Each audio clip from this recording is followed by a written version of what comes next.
तो मैं हिंदू भाइयों से भी कहता हूँ और मुस्लिम भाइयों से भी कहता हूँ कि ऐसे आदमी की आप बात ना मानें, आप उसके भाषण की तहकीक करें, उसकी बात की तहकीक करें और उसके मकसद को समझें। बिस्मिल्लाहिर्रहमानिर्रहीम। दोस्तों, किसी हीरो का एक बयान बहुत चल रहा है जिसका नाम मिथुन है, तो उसके बारे में कमेंट आया कि आप उसके बारे में क्या कहना चाहते हैं। तो दोस्तों, कोई नेता, चाहे वो मुस्लिम हो या गैर मुस्लिम हो, वो भड़काऊ भाषण देता हो, दुश्मनी फैलाने वाला भाषण देता हो या लड़ाई झगड़े वाला भाषण देता हो या इसी तरीके से दिलों के अंदर नफ़रत पैदा करने वाला भाषण देता हो और ये कहता हो कि मैं धर्म बचाना चाह रहा हूँ, चाहे वो मुसलमान हो चाहे गैर मुस्लिम हो, तो मैं अपने भोले भाले हिंदू भाइयों से भी ये कहता हूँ और मुस्लिमों से भी यही कहता हूँ कि आप उसके भाषण की तहकीक करें, उसकी बात की तहकीक करें और उसके मकसद को समझें कि इसके भाषण का क्या मतलब है और क्या मकसद है। ये वाक़ईतन धर्म को बचाना चाह रहा है या इसका कोई और मकसद है। तो जब आप तहकीक करेंगे और उसके मकसद को मालूम करना चाहेंगे तो आपको मालूम होगा कि ये आदमी धर्म नहीं बचाना चाह रहा, बल्कि ये आदमी धर्म के ज़रिए से अपनी कुर्सी बचाना चाह रहा है, अपनी पावर को मजबूत करना चाह रहा है, पैसा कमाना चाह रहा है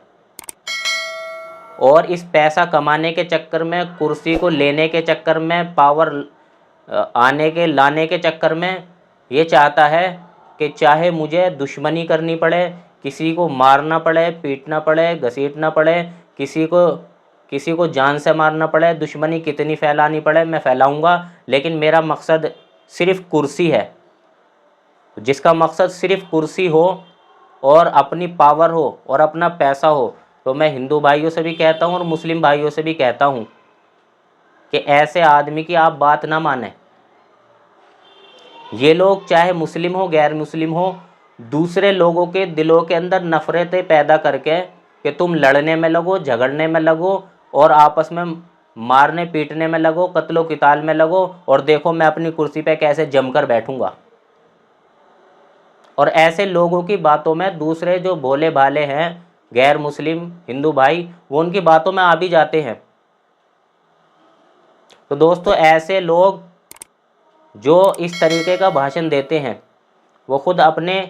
अपने धर्म को बदनाम करने में लगे हैं, क्योंकि कोई सा भी मज़हब लड़ाई झगड़ा फैलाने की इजाज़त नहीं देता, मार काटने की इजाज़त नहीं देता, किसी को तकलीफ़ देने की इजाज़त नहीं देता।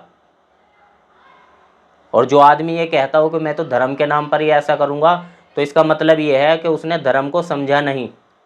वो धर्म के बारे में कुछ नहीं जानता। तो दोस्तों, दुनिया का कोई भी मज़हब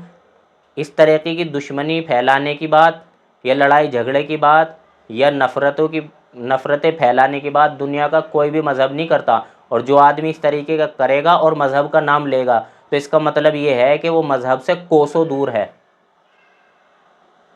और ये आदमी मज़हब का नाम लेकर खुद मज़हब को ही, धर्म को ही बदनाम करना चाह रहा है। तो दोस्तों, कहने का असल मकसद यही है कि आप तहकीक कर लें जो भाषण दे रहा है इसका क्या मकसद है, तो आपको पता चल जाएगा इसका मकसद सिर्फ़ कुर्सी है, सिर्फ़ पावर है, सिर्फ़ पैसा है, सिर्फ़ दौलत है, सिर्फ़ हुकूमत है। अल्लाह ताला हम सबको सही समझ की तौफीक नसीब फरमाए।